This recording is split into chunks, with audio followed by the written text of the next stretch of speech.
earth signs. My name is Michelle Kelly. Welcome to This Is Your Sign. This is your April 2022 reading for all the earth signs. So Taurus, Virgo, and Capricorn. This is your love and relationship messages. If you've already subscribed to my channel, thank you so much. If you haven't subscribed yet, please like, share, and subscribe. Hit that notification bell, and you will be notified every time I put a video out, which is every Saturday. If there are 5 Saturdays in the month, I take the 4th Saturday off, just so you know. So let's get into your love and relationship message. Your first card is Observer. Your next card is TikTok, and your last card is Orphaned. So what this reading is telling me, being an observer, it's like, first of all, I feel like you expect other people to read your mind and know what you're thinking. And, you know, expecting people to know what you're thinking, it is a very dangerous thing to do and to be, because a lot of times we attract what is missing, what we wish we had. So maybe you're attracted to somebody who can really say how they feel, or you know, and you're not able to do that. So you're hoping that they can do that for you, which they can't. So usually when you're in the midst, in the middle of a relationship, it is so hard to see what's going on, and expecting the other person to know and to be able to do it it's a very dangerous place to be, just so you know. So I'm going to read a little bit deeper. Let's see. So it says, sometimes you can't see the forest through the trees in your way. Forest for the trees in your way.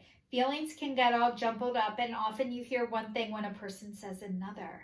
It can be like an echo of an unresolved past experience dubbed over from your conversation. Take time out before you react. It's likely the other person has no idea how his or her words have affected you. Take a few steps back and lend understanding to the situation. Excuse me. Have faith in your connection and trust that you can come together. Take to higher ground now and cultivate curiosity about what you observed in yourself, in others, and in the landscape. You will find things much improved sooner than you know. So you guys, sometimes what people say and what you hear are two different things. And part of that is, if you guys are watching me, you are psychic, you are visionaries, and you are healers. So you can hear underneath. And a lot of times when you can hear underneath, other people don't know that when they say this and what you hear are two different things. So this is like, God, I feel like you guys are in the middle of like, you're so torn in your relationship, because it's saying that this can work out if you take a higher ground and curiosity about what you observe in yourself and others. This relationship can work out if you want it to. But your worst fear is being orphaned and abandoned. And so the abandonment issues and wounds that you have are so deep. And in this relationship, you are meant to heal certain things. So you have TikTok, and TikTok is all feeling like, God, I got to figure this out sooner, quicker, faster. And you guys, your reading was last week right on time. And I'm telling you, you're right on time. Everything that's going on in your life, in your relationship, what's going on, how it's going on, is you haven't done anything, you haven't done anything wrong. And you've done an amazing job with the tools that you have had and have up until now.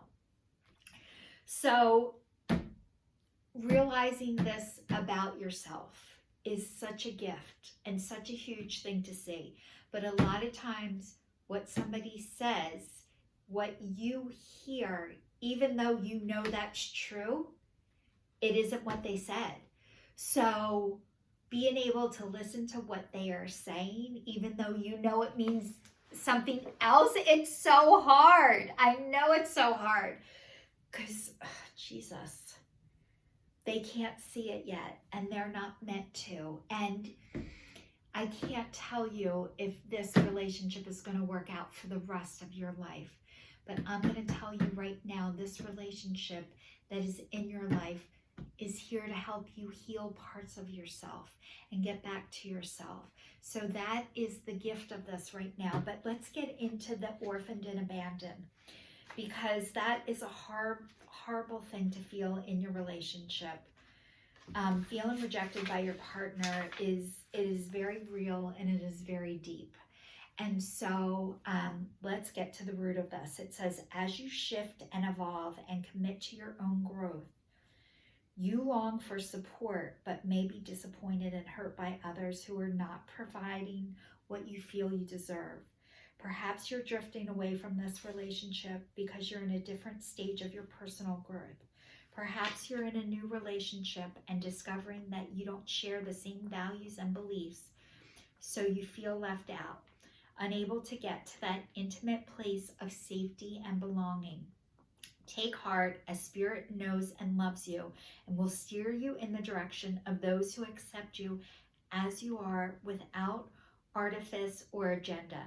Don't compromise yourself to belong. It won't be worth the price. So you guys, you've had to orphan and abandon yourself in order to be in this relationship. And that is the worst of all, is to not be who you're meant to be or who you aspire to be in order to feel safe. But remember what I was saying. You needed this until you didn't, or until you don't. Part of abandoning yourself, like, it's easier to hurt yourself than to hurt others. I'm going to share with you something that is so huge, and I never realized this either. I always thought it's good for the other person, but honestly, when something isn't good for you, it is not good for the other person. And if something is good for somebody else when it is not good for you, that is sickness. So if somebody else feels secure and okay, knowing that you are not, that is codependency. And codependency is such a fear of being alone that they would rather stay with somebody who doesn't want to be with them than to be by themselves, or knowing that you don't want to be there and they're okay with that. So earth signs, I know for a lot of earth signs that the issue of being abandoned is so deep, but rejecting yourself is the highest price of all to pay. So you've paid your dues, and maybe you're starting to realize you can't keep doing that anymore. Like, your soul, what is the price of your soul? What is that worth to you? So a lot of times what happens is, if you're okay with somebody being with you that doesn't want to be there, or vice versa, you are harming and hurting that person, but most of all, you're hurting yourself. But a lot of times we're okay with hurting ourselves. Like, that's okay. Michelle, that's okay to hurt myself. I'm just not okay with hurting others. I'm letting you know right now, when you stay with somebody that you don't want to be with, you're hurting them and you're hurting yourself. That is feeding their sickness. You are helping keep them sick and unwell. And I know you guys don't want to hurt or harm anyone ever. You guys are kind and loving souls. If you're watching me, you're a kind and loving soul, because people who are still rejecting love and rejecting themselves, they aren't going to like me. They're not going to be drawn to me, and they're not going to want to watch this. So I know you guys are accepting love, and so you deserve that too, just so you know. It doesn't mean there's something wrong with you. It means this person isn't ready yet. They might not ever be. Do you want to wait? And how long do you want to wait for that is entirely up to you. This is not a shaming session, by the way. However long it takes is however long it takes. But I'm going to tell you guys again, right on time. So the first one is mirror, and it says mirroring each other, self-image, relationship reflects our wounds, introspection. Then it says empath, narcissist, paragon, being charmed or used, enable boundaries. And the last says attraction, flirting, dating, hooking up, temptation, third-party interference. Okay, guys. So first of all, when we get together with somebody, they usually mirror where we are. That's where we are at the time. If you are healing and working on yourselves, which I know you guys are, you would not be watching me if you weren't doing it. So what I want to let you know with you guys are changing and they have not. So a lot of times what happens is, you know, you're like, they're not changing, they're not changing, they're not changing. They have never been different. You've changed. You're changing the game. You might have played the game and then one day decided you're not playing anymore. So you're changing, not them. And maybe part of this was you were holding the mirror up to them. They were holding it up to you. You flipped the mirror and started looking at yourself and you're like, actually, I'm not that bad. And this person is trying to use the mirror at you, to shame you, to show you, because they're not ready to look at their reflection yet. But part of their job was so you could look at yourself. And that was their gift to you. They don't know it. They might not ever know it. So part of your gift is you guys are empaths and you have a spiritual connection. If you're watching me, you guys are spiritually connected. So a lot of times the people that mirror us, okay, so we hold the mirror at the person, they hold it at us, and then, you know, you looked at yourself, you're starting to realize like, okay, this person might be a narcissist that you're with. You guys, all of us are narcissists. We are all narcissists until we get into recovery. This is a normal tendency. What is a narcissist? And a lot of times, like, we're taught that narcissists are bad. They're not bad. They're sick. And they are operating out of fear.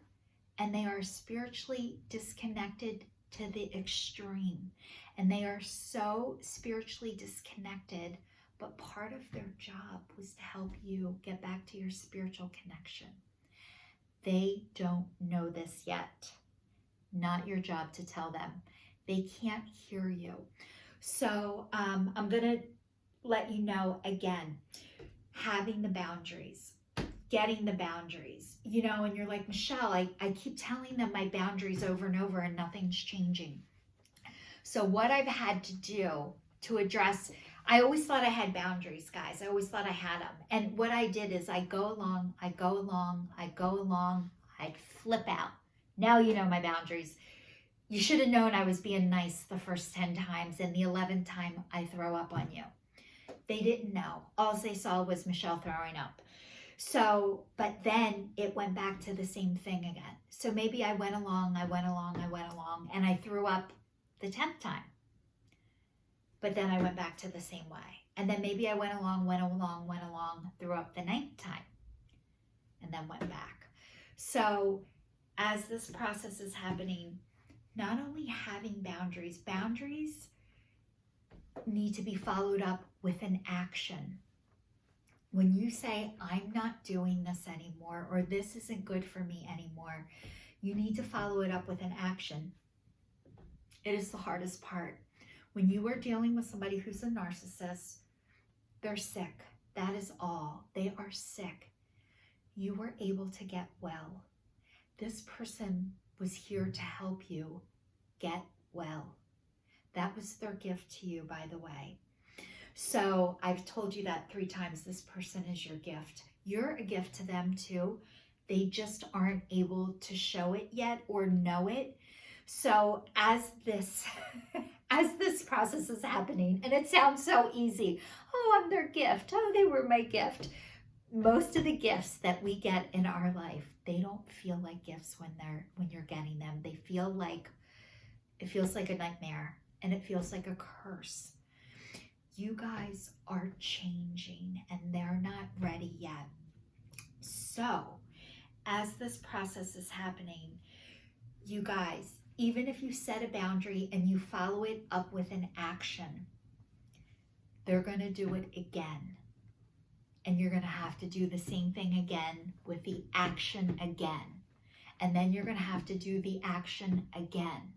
And then you're going to have to do the action again. And it's not this person doesn't respect your boundaries.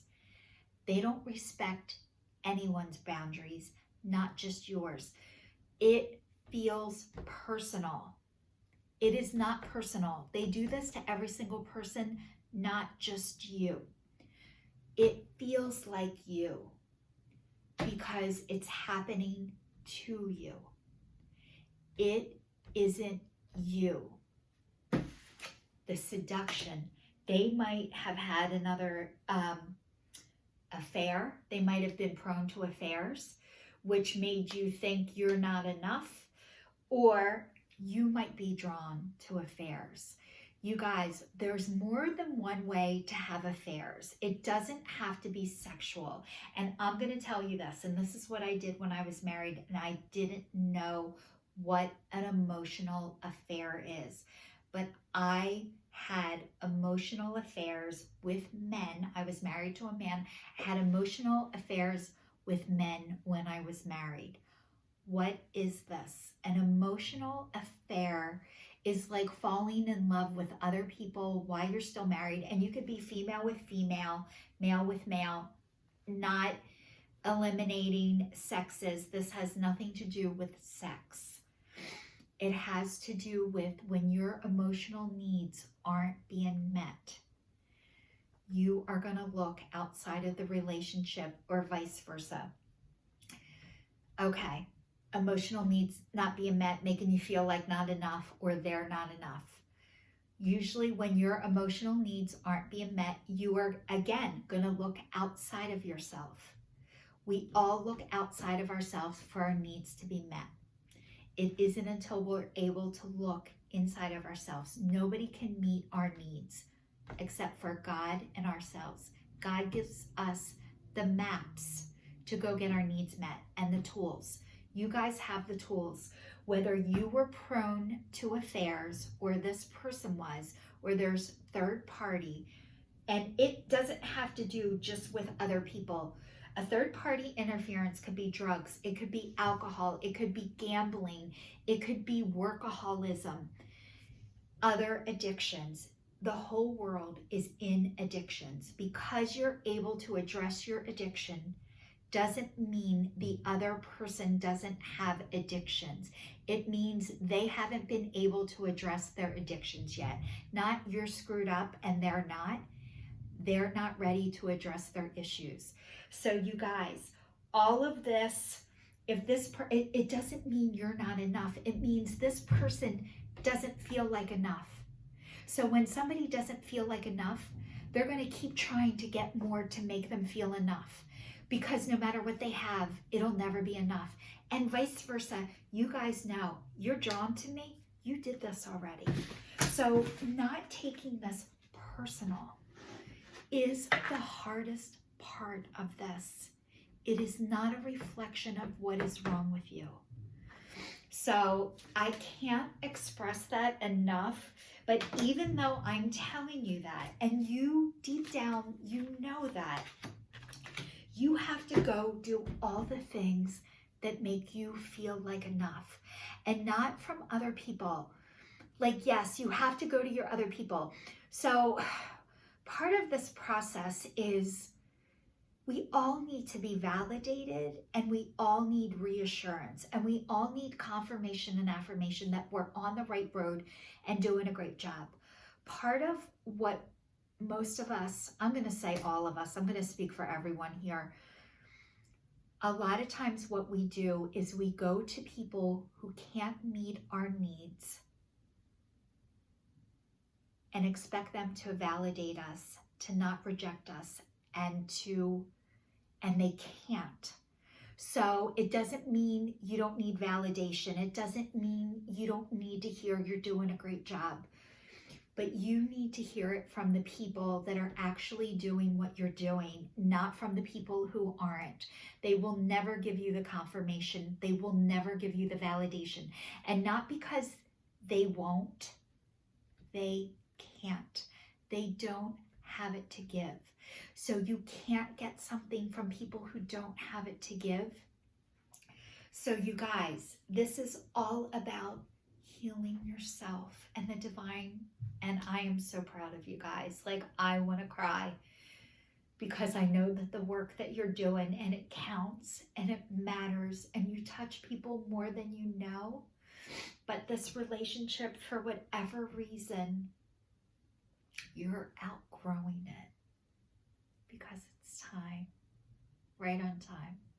So it says, release your ex. Jesus. You guys, I'm crying. It says, the time has come to clear your energy. You guys, the time. I feel like, I don't care how old you are or how young you are. It is never too late, and it is never too soon. And one of the things is as long as you are still breathing, if you have a pulse, you have a purpose. We all deserve love. We all deserve a happily ever after. You guys are creating your own happily ever after, but this relationship is codependent. And codependency looks like love. It looks like kindness. It looks like the whole world is showing codependence, and it's not love, it's sickness. I'm going to give you an example of something that happened to me. And I thought it was love, and I thought it was kindness. And codependency presents itself like love. At least it did to me, because it was where I was at the time. But I met somebody, and I had neck and back problems. And a couple of days after I met him, he's like, guess what I bought? And I was like, what? I don't know, what?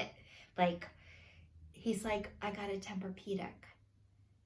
Because I told him I had back and neck problems. Now, we hadn't slept together yet or anything, but I thought, oh. And I checked out Tempur-Pedic beds. They weren't the right bed for me, but I thought, like, okay, like, I'm not going to tell him Tempur-Pedics aren't good for me. I didn't even know I was planning on sleeping with him. Like, but anyway, his idea of love was going to buy a bed that was right for me. So anyway, fast forward, I ended up, in a 3-year relationship with him. I ended up engaged with him, by the way. But I slept in this Tempur-Pedic bed. And after like a couple of weeks, I said to him, I'm like, I can't sleep here anymore. I'm in so much pain. And he's like, oh my God, this bed has been hurting my back for the past 3 weeks. Which again, oh my God, look what he's willing to do. He's willing to suffer because he loves me. But really what that was is he was so afraid of being alone that he'd rather not sleep than tell me this bed isn't right for me. And it took me 3 weeks to tell him this bed wasn't right for me. But I think I could have not told him for 3 years, and he would have did that because his wound was so deep that he was just so excited to have somebody want to be with him. And I did fall head over heels in love, and I did love him. But he was still rejecting himself, and he was rejecting love. So he was rejecting me. And I eventually had to and the relationship. But what happened was, in the beginning, it looked like love and it looked like kindness, and look what he was willing to do. And his way of showing love was buying things, great vacations, great dinners. That part was nice. We had so much fun together. We laughed all the time together. But it was sarcasm. We were sarcastic with each other, and it was fun and funny, but I didn't realize it was anger. Sarcasm was anger coming out sideways, and that was attraction at the time. So like all of these things are sickness. And I'm going to share with you one more thing before I read you guys this last card, because this was huge. So he had road rage. I did not have road rage. When he would yell at other drivers, I would yell at him for yelling at other drivers. When we broke up, I had road rage. I never took his away. I ended up with road rage. So I didn't make him better. I got sick, just so you guys know. So it says calling in your soulmate. Your prayers, your affirmations, your visualizations help bring you together. So you guys, your prayers, your affirmations, your visualizations help bring you together. You are going to have love again. You are worth love. You are worthy of love. You deserve love. You deserve everything that you have to give, to receive. I think you guys are starting to know that. I hope you're really starting to believe it and trust it. Getting to this point, it's not easy. So this is your sign signing off for the month of April to all the earth signs. Thank you so much for watching.